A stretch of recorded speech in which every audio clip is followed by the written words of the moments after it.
Hello and welcome to another edition of Temple Timeout. I'm Hofsass. And I'm Coll. It's March, so you know what that means. Madness is coming. We're going to take a look at the postseason expectations for the men's and women's basketball teams. And then we're going to dive into Temple's fencing team. They're really taking the national spotlight. We have all that coming up after this timeout.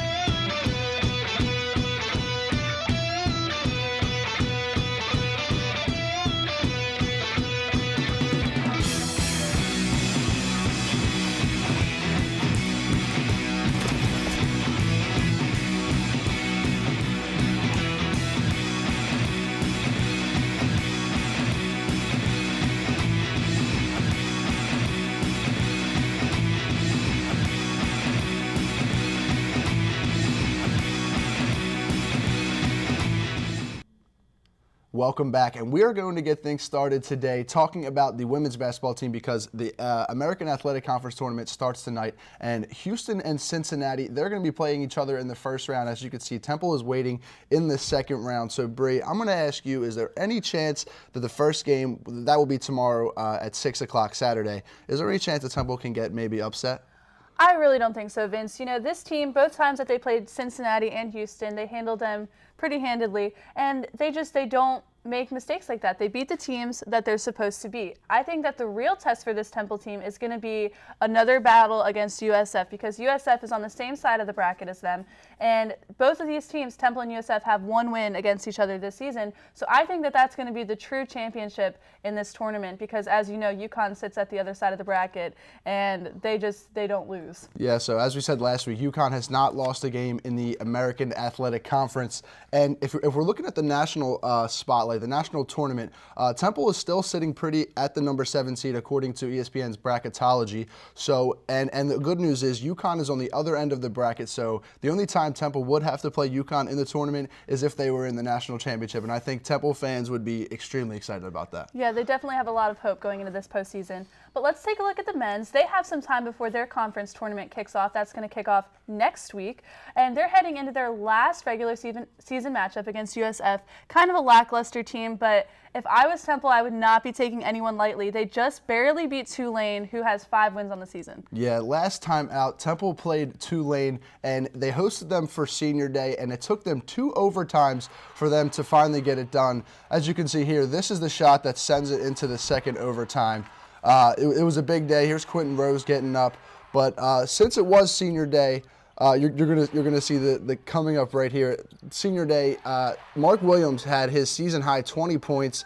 Mike Robbins, he started the game, and he had 7 of the team's first 10 points. So, Bree, I don't know why Coach Stumpy took him out with that type of production early, but the seniors, have kind of, faced some adversity this year. So if I'm going to ask, how do you, what will be your lowdown on the seniors this year? I think that this has been an interesting senior class, to say the least. Mark Williams being named captain at the beginning of the season was kind of a little scary at first, but I think that the senior class has adapted great to all the adversity that they have faced because talent-wise, especially with Josh Brown, his injury coming into the season and the possibility of him sticking around for a 5th year, they're not the most talented senior class. Dan Dingle, he's an average to good player, definitely not like Quentin DeCozy in terms of being that guy.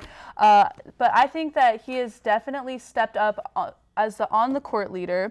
Mark Williams has embraced his role of being a vocal leader on and off the court. And Mike Robbins, I think that he's been efficient in the time he's been given. He's been grateful for the time he's been given, and he's been a hard worker. So I think overall this has been a really good senior class to look up to for these underclassmen. No, I can totally agree with that. So now we're going to move it on to the fencing team because yesterday I got a chance to actually go in to sit in with the whole fencing practice, and I learned all about them. But they're coming off wins against the number 1 Princeton and number 4 University of Penn. So a big week for Temple fencing.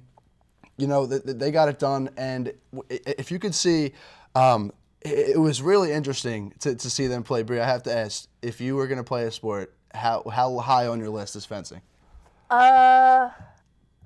Probably number 4 maybe. Okay. I feel like they're kind of under the radar. Yeah. Gymnastics after last week, they're definitely on my top. Gymnastics, but the fencing team, they seem to be nationally ranked every year after year, and they just don't get a lot of coverage. So I think that they fly under the radar, and they're always in that national spotlight. So they're number 4 on my list. For sure.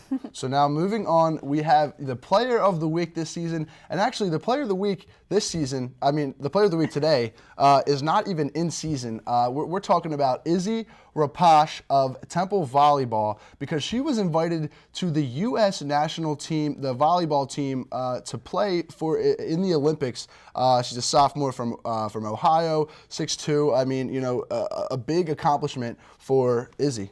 Yeah, that's awesome. Anytime that a Temple athlete gets a chance to take their athletic career to the next level, it shows great milestones for Temple athletics, because like so many other teams, the volleyball team had a great season this past season, and I think that it shows a lot that we have national players, especially with the NFL Combine starting today, and our Owls, they're doing great.